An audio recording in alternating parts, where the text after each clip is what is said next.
When my dog bit a delivery man, everything happened too fast. Animal control showed up within minutes. Not confused, not startled, but prepared, like they had been waiting for an excuse. They scanned him, photographed him, wrote things down, and then the questions started. Questions that didn't sound like they were about a dog at all. Has he shown unusual awareness? Any imitation behaviors? Does he respond to mirrors? I stood there, confused, scared, begging them not to take him away. He wasn't violent. He was just scared that day. He had never bitten anyone before. Then the older officer pulled me aside, his voice low, almost rehearsed. "There's a program," he said, "privately funded, experimental, no cost to you. We can rehabilitate him. We can save him, but only if you consent."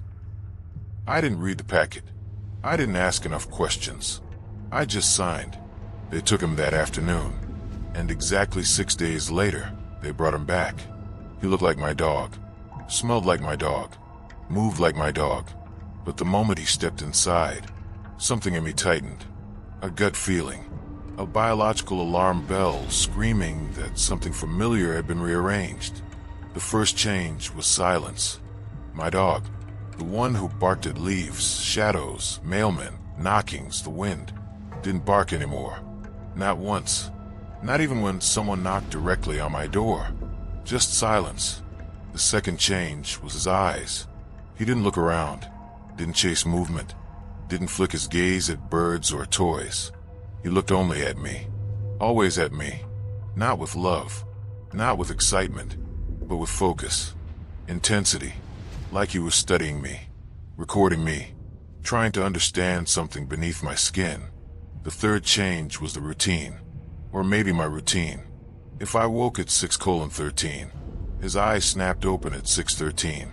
If I stepped toward the kitchen, he followed exactly 3 steps behind. If I brushed my teeth, he sat in the same spot every single time, head tilted, waiting, as if for instructions. He ate only when I ate, drank only when I poured water, and every time I went into the bathroom, he waited outside the door, perfectly still, perfectly silent, like he was waiting for his turn. But I kept telling myself he was adjusting. Trauma, fear, anything normal, anything human. Then, 3 weeks after he came home, I woke up at 2:40 a.m., heart pounding for no reason. The house was quiet, too quiet.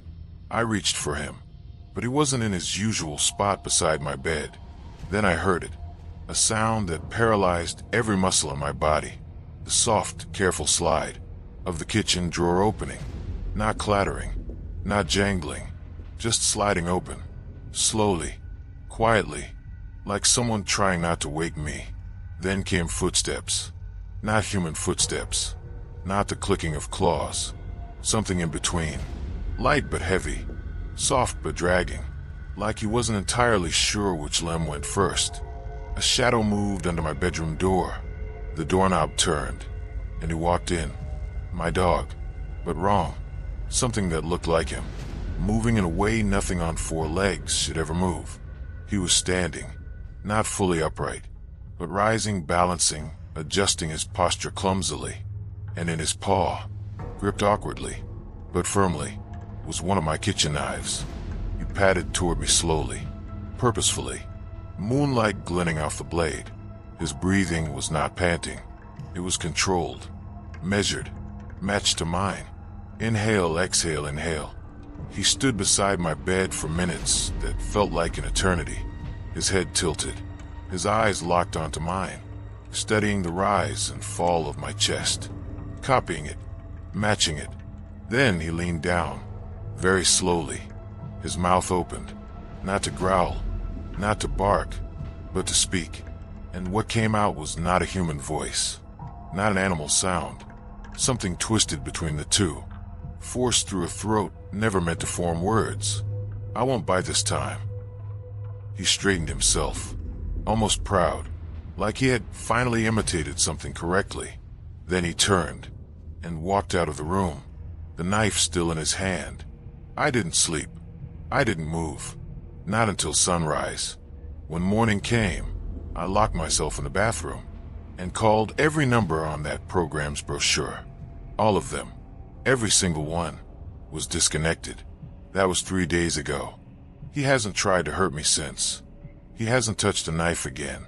But now, he follows me even closer, almost touching, matching how I breathe, copying how I stand. Sometimes, I catch him practicing in the hallway, adjusting his posture, rolling his shoulders, stretching his front legs in ways that look disturbingly like arms. I don't know what that program did. I don't know what they turned him into. But I think they were teaching him to imitate. And he's getting better every single night. I didn't think Needlejack was real until I saw him face to face. No one knows who Needlejack is or where he comes from. But every time someone goes to our local clinic to get their blood drawn, he's there. He's always humming his strange tune and asking people how they feel about syringes. How many times have you drawn this year? He asked one patient. Want to pull more blood? He questioned another. It's so odd. The nurses call him Needlejack because that's all he seems to care about. The staff have tried to get rid of him. Many have asked the police to escort him off grounds. But no matter how many times he's arrested, he comes back as cheerful as ever. At first, I thought this was all a made-up legend, something to scare people off who were afraid to get their blood drawn. But when I went to the clinic to do my own work, I ran into him. As soon as I entered the building, staff seemed amped up, like they were at the end of their nerves. I don't think we have any space today, the receptionist said, tapping keys on her computer. I glanced out the window, exhausted, then pivoted back to the clock. My husband, Greg, was at home watching our newborn, Chloe. Today was the only day I could make an appointment. I begged her to let me in. I'll see what I can do. She recorded my information. Please have a seat. If there's an opening, a nurse will call you. I transferred my belongings to a chair and waited. I found it frightening that everyone seemed so on edge. The janitor mopping the floor kept his eyes on the doors and windows at all times. An older patient next to me peered over her shoulder as if expecting someone to harass her. Now I understand why everyone appeared so disturbed. They were waiting for Needlejack to arrive, and arrive he did.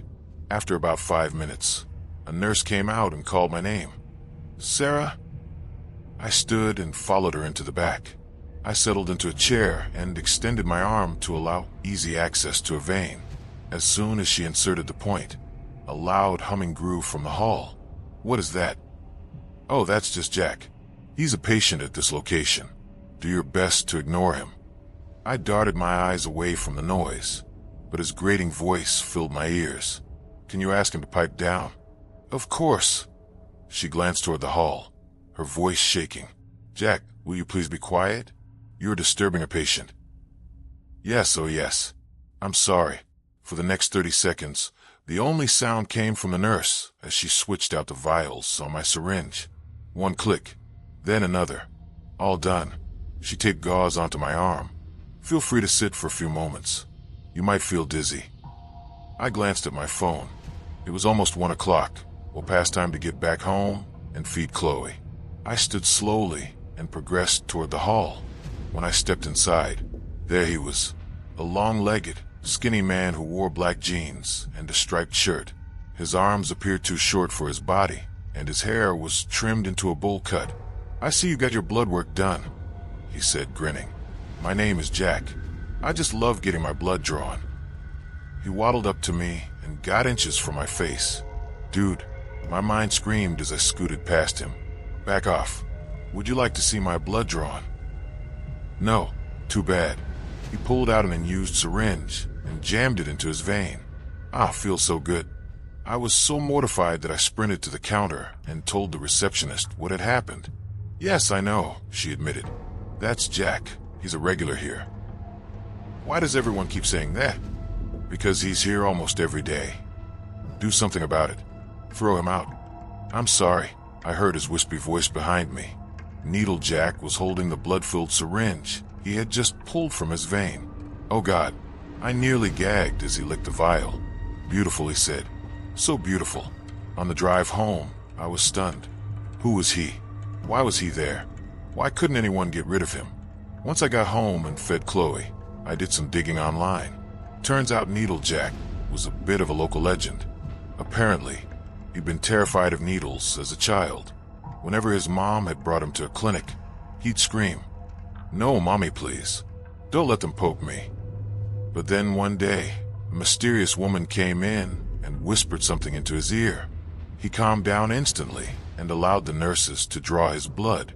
From that day on, the boy became obsessed with needles, even going so far as to demonstrate how to insert them into his veins for all to see. Even some of the clinic's online reviews mentioned him. Service is fine, but that needle guy is weird. Every time I go in, he's there talking to people, and it creeps me out. Why won't the staff get rid of him? 2 months later, I found out why. I was on my way home and headed downtown for an errand. Along the route, my front driver's side tire blew out. Shit, I pulled into the nearest repair shop. Coincidentally, it just so happened to be a block away from the clinic. No way, I mused, taking the scene. I swaddled Chloe and wandered out to the sidewalk, figuring maybe I should drop in. I had 30 minutes to kill. I could ask the nurses a few more questions, but it all seemed so silly. Regardless, I felt compelled to visit the building. When I entered, the front desk was empty. There were no patients in the lobby either. Must be a slow day. Yes, oh yes. Oh God. I spun on my heel, my stomach turning. There he is. Why did I come here? I pulled Chloe close and headed for the exit. But before I could reach the door, Needle Jack stepped in, blocking my path. I was hoping you'd return. And even better, you've brought your child. What do you want from me? Your blood, he gestured to my arm. Her blood. It's essential to my survival. My eyes darted to the door at the other end of the lobby. After each test, I take a sample. A little taste here and there. Blood keeps me strong, but a child's is best. He pulled a syringe from his pocket. If I could just draw a little, I promise it won't hurt. Get away from me. I cradled Chloe's head and dashed to the far end of the room, sprinting outside. I'd nearly reached the crosswalk when I glanced back and saw Jack gaining on us. Please, Sarah, give me your blood. I stopped at the end of the sidewalk. The auto shop was just across the street, but traffic was blazing. Damn. I glanced both ways and dashed into the road, barely missing a semi. A loud honk split my ears as I reached the shop's parking lot, not even blinking. When I made it to the main doors, an agonizing scream caught my ears. I turned and gasped at the sight of Needle Jack, sprawled in the road, his torso twisted like a rotini noodle. A car had struck him head-on. Vehicles screeched to a halt on all sides of him. Don't worry, Sarah, he gasped and fell back into a mix of his own entrails. I'll be back. I always come back. The strangest thing happened after Needle Jack died. Almost instantly, the nurses and patients at the clinic seemed to come to their senses. It was like a long-held curse had been lifted off them. What was it like working there? A news anchor asked one of the staff members. A prison, they responded. Jack made us give him every patient's blood. He'd torture us if we refused. Greg became disgusted with all the media attention. He begged us to move so we could enjoy a fresh start. But how could we do that? Chloe is older now and thriving in preschool. Our friendships with other parents have grown, and our careers have blossomed. The only thing that bothers me are Jack's last words. Don't worry, Sarah. I'll be back. I always come back. I wonder if he ever will. I got a beautiful mirror for free, but I soon realized why the owner wanted it gone. I was strolling the flea market. A month ago, I moved into my new apartment. It was small but cozy. I needed lots of furniture and had been searching local flea markets and online sites for weeks. I was still missing a sofa, a night table, and a mirror for my bathroom. I looked at the items offered by both retailers and people from my neighborhood.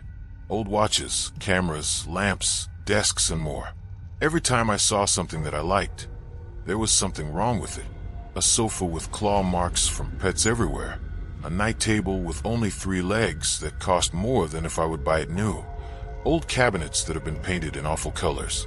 Then, after wandering through the endless rows of used items, I saw it. A beautiful, but simple mirror offered as the only item on the table of a young man. He did not sell anything else, only the mirror. It had a stunning, antique frame around it, something you would expect in an old palace. I had a thing for antique furniture. My friends often joked that my new apartment would look like someone's grandfather chose the furniture. I looked at the price tag. For free, it said. A mirror like this would get sold for a small fortune at every auction.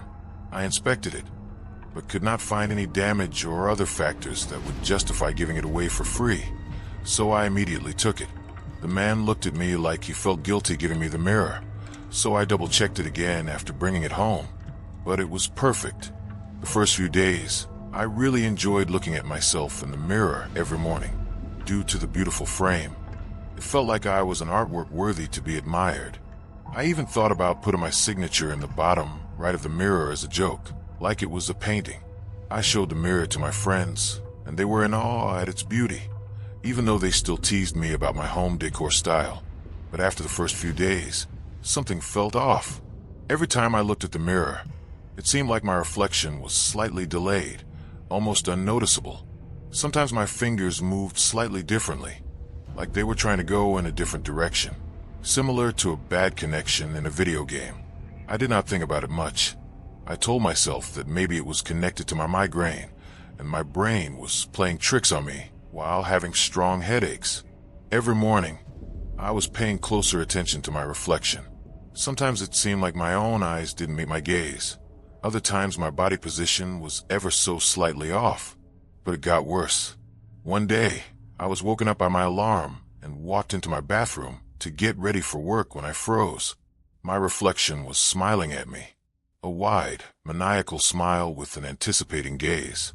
My hands instinctively went up to my face to check if I was actually smiling. I was not. The next days, I dreaded looking in the mirror. I often felt cold sweat on my body when looking in the mirror. It was always smiling. It still mirrored my movements, but it felt half-hearted. I already made up my mind. I was going to throw the mirror away as soon as possible. One morning, I entered the bathroom, my reflection grinning from ear to ear. I lifted my hands to grab the mirror and take it off the wall. Before I could reach the mirror, my reflection lifted its left hand and grabbed my arm. I looked at the mirror, too shocked to even move my fingers. The nails of the reflection dug deep into my skin and started pulling me into the mirror while simultaneously moving its body outwards. I couldn't move. I was looking outside of the mirror. What had been my reflection before was now a man in his 30s looking at me. He tilted his head. I did too. I had no control over my body. I do everything the man outside the mirror did.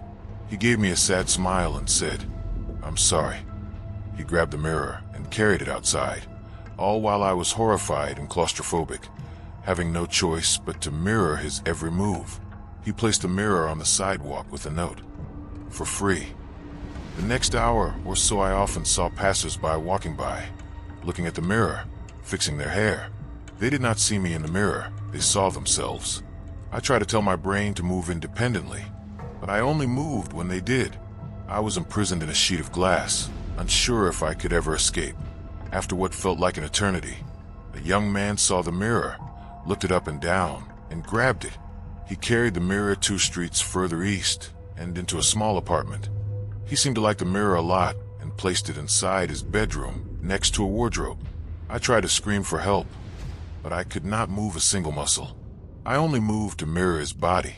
Over the next days, I watched him try on his outfits, admire himself in the mirror, and fix his hair. I watched his entire daily routine, trapped inside this glass prison. Then, after weeks, when he was trying on a small earring with a glass diamond, I managed to move my finger. It was almost unnoticeable, but I did it. The new owner of the mirror noticed it, blinked a few times, and shrugged. He seemed to think that he imagined it. A wave of happiness flowed through my body. Maybe I could finally escape. Over the next few days, I managed to move more parts of my body, always forced to mirror his movements, but always slightly different. He seemed more concerned and confused every time I did it. And one day, The thrill of being able to move again became too big to contain. I smiled. My facial muscles started to obey me again. My smile widened, almost going from ear to ear. The man looked at the mirror, terrified. In his eyes, I saw true fear. He ran out of the room. After he was gone, I noticed that with my facial muscles, most other limbs had started working again. I could move my arms, but when I tried to reach outward, I could only stretch my hands about 30 centimeters outwards, but my head and torso seemed to hit an invisible wall. I was still trapped. It dawned on me that the mirror needed a replacement for me if I wanted to escape. Shortly after, I heard the door. The new owner of the mirror returned. I stopped smiling, mirroring his moves and letting him think that he just imagined my smile in the morning. He came closer, looking slightly nervous, but relieved that his reflection was no longer smiling. 50 centimeters, 40, 30. My right hand shot forward, and I managed to grab his arm. With all strength I had left, I clawed into his arm and pulled him towards me. He screamed, but he did not manage to escape my grasp. I pulled him into the mirror. At the same time, I moved my body outward and broke out of the mirror. We swapped places. I stood outside of the mirror and looked down on my body. I could move freely. I took a step to the right, then to the left. I was finally free. Then it dawned on me. The man. I trapped him inside the mirror. I looked back, saw my own reflection, filled with guilt and shame. "I'm sorry," I whispered. I grabbed the mirror and carried it outside. Using a pen and paper from the man's apartment, I wrote a small note. "For free.